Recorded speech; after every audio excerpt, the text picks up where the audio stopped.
Y hoy, para no hacer menos, vamos a hablar de Lenin. De Stalin. Joseph Stalin. Híjole. ¿Qué personajes escoges? Bueno, la realidad es que pero de Stalin no como jefe de gobierno, como escritor. Como escritor. Correcto.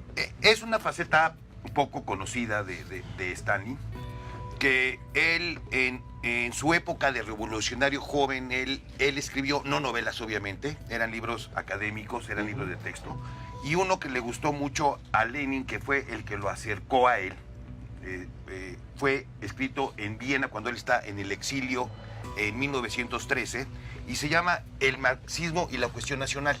Es una tesina, y ahorita nosotros vemos al comunismo como una realidad y que tiene muchísimos seguidores, pero hay que entender que en 1913 y 1914 era un grupo muy pequeño, era un grupo utópico, y nadie pensaba que en algún momento ellos iban a acceder al poder. Eran perseguidos, sí, porque eran revolucionarios, pero realmente no se veía un horizonte para que llegaran a hacer sus ideas realidad. Y esto pasa con la Primera Guerra Mundial. Sí. Stalin nace en un pueblo que se llama Gori, en el Cáucaso, en Georgia, en 1879. Una familia miserable económicamente. Su mamá era muy religiosa y lo mete al seminario a estudiar. Ella quería que él fuera sacerdote. Y su papá era un zapatero, un hombre muy violento, que le pegaba a su mamá, le pegaba a él. Incluso se llega a decir, Stalin tenía un problema físico. El brazo izquierdo lo tenía 3 centímetros más corto que el derecho. Y hay personas, académicos, que dicen que eso fue el resultado de una golpiza que le dio su papá. Ah, caray. Cuando era chico. Entonces, él es un niño muy pequeño, a los 5 años también le da viruela, va a quedar marcado de la cara. Entra al seminario y es un excelente estudiante. De ahí lo becan para que se vaya ahora sí que a la capital de Georgia, y él se involucra, ahí descubre a Marx, descubre que él es un revolucionario, que él no está de acuerdo con muchas cosas de la Rusia zarista, y se une al Partido Obrero Socialdemócrata, que ya estaba dirigido por Lenin, y es el antecedente de los bolcheviques. Es expulsado del seminario y se convierte en revolucionario. Y en esta época, él lo que hace es que asalta bancos, pero el dinero lo mandaba para los líderes que estaban en el exilio. Lo cual, pues imagínense a Lenin en Suiza, que escribía algo, pero pues no le daba ni para comer, está recibiendo dinero de donde sea, ¿no? Para mantenerse. Subsistir. Y él llega a decir que Stalin es el magnífico joven de Georgia.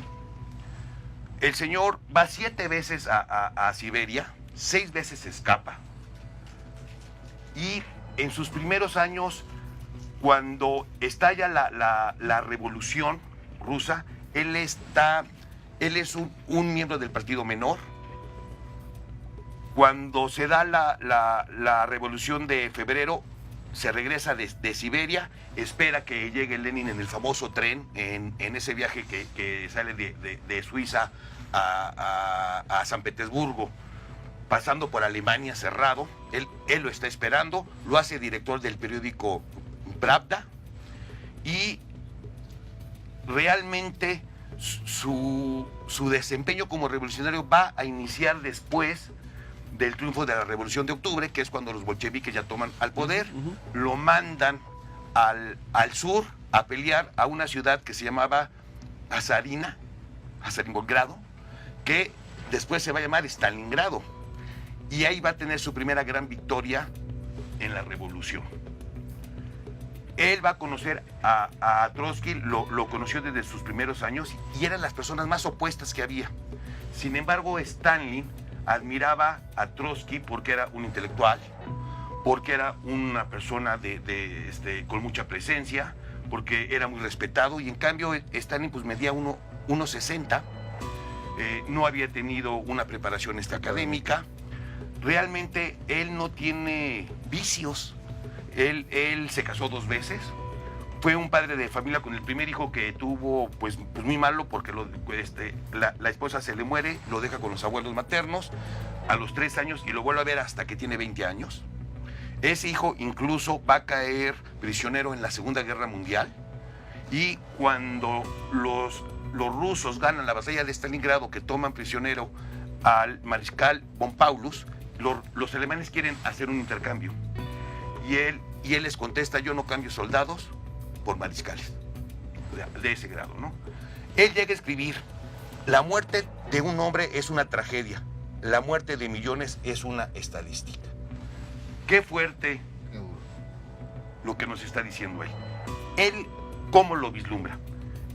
En 1920, cuando ya triunfa la revolución bolchevique, el 80% de Rusia es agrícola. Y es un país muy atrasado. Y empiezan muchas invasiones de los rusos blancos, que es la resistencia de la monarquía, sí, y de las potencias extranjeras a atacar a Rusia, ¿no? Y él se da cuenta que la única manera que tiene el comunismo de triunfar es industrializando a Rusia. Y para industrializarla necesitan dinero porque están bloqueados. Y él era hombre de proyectos gigantescos. El único lugar donde podía sacar el dinero era exportando los granos. Y para hacer eso, tiene que quitarle la comida a los campesinos de Ucrania que sembraban, y llega un momento que se las quitan literalmente, se exportaban, y con ese dinero estaban comprando la maquinaria pesada que necesitaban para hacer las acereras. Eso llevó a que se murieran 7 millones de personas en una hambruna en Ucrania. 7 millones, ¿eh?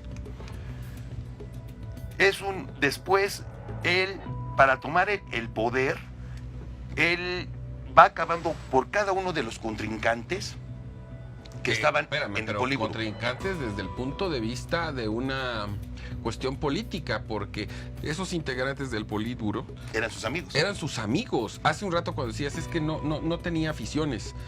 Va a sonar muy duro lo que voy a decir, pero es que su afición era matar a sus amigos. Sí, era el poder. Stalin, cuando está a punto de morir Lenin, se ve que Lenin ya no está tan de acuerdo con su protegido, porque él ya vio que este es un hombre muy cruel. Incluso en su testamento escribe una carta diciendo que lo tienen que apartar del soviet, que lo tienen que sacar, que lo tienen que hacer a un lado, porque es un hombre muy cruel y muy brusco. Así lo pone, así lo escribe, ¿eh? La viuda de Lenin le habla a Trotsky para decirle: vente porque este es tu momento de sacarlo. Y Stalin, que era un hombre muy hábil, vio que los otros miembros del soviet no querían a Trotsky, porque Trotsky, que era el hombre más inteligente de la revolución, el intelectual, y el que había sido comisario del Ejército Rojo, es decir, el que gana la guerra civil rusa, no escuchaba a nadie. Y se pone de acuerdo con Kamenev, se pone con Zhirov, y cuando leen la carta, él sale y dice: yo voy a renunciar, porque si así lo quiso un Lenin muy enfermo, pues yo me hago a un lado.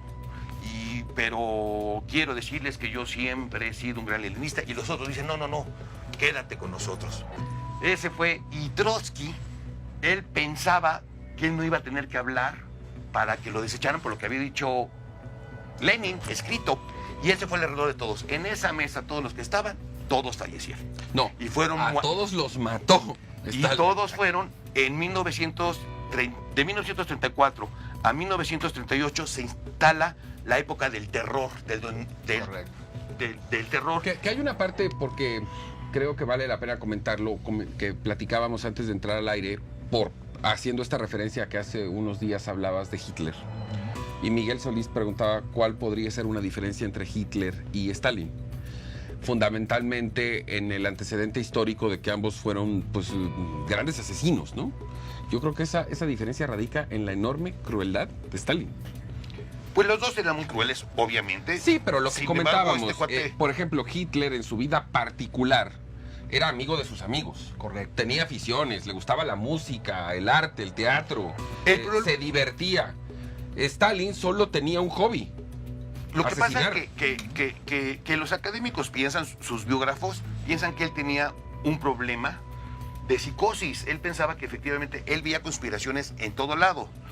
Por ejemplo, de 1964 a 1938, él mandó a matar a 40,000 oficiales del Ejército Rojo por el simple hecho de que no les tenía alguna confianza en su currículum. 40,000. Eso le costó muchísimo a la Unión Soviética cuando viene la Segunda Guerra Mundial, porque no había oficiales para mandar las tropas. A los intelectuales en 1964 también los destrozó, pero hasta violinistas, pianistas, pintores. De los que del primer soviet que instauró Lenin, que eran como 24 personas, ahora sí, el primer gabinete, en 1938 quedaban vivos menos del 15%. Y todos eran con confesiones. Lo que pasa es que la confesión era, te atrapaban, Tortura. llegaban a tu casa en la noche, te sacaban y te daban unas palizas brutales, un poquito como 1984, y te decían, ya sabemos, y además ya te delataron. Sí, O lo firmas. decías, en el caso de 1984, quebrantas la voluntad para que Quebrantas digan la voluntad. lo que digan. Bueno, finalmente yo creo que a manera de resumen, y no necesariamente por establecer esta comparación con Hitler ni con nadie, la gran característica de Stalin era la crueldad. Hoy nos lo presentas desde una perspectiva diferente, que es esta faceta de escritor, no muy brillante como tú mismo lo has dicho, pero creo que ha sido profundamente aleccionador que nos hayas platicado esta parte. Bueno.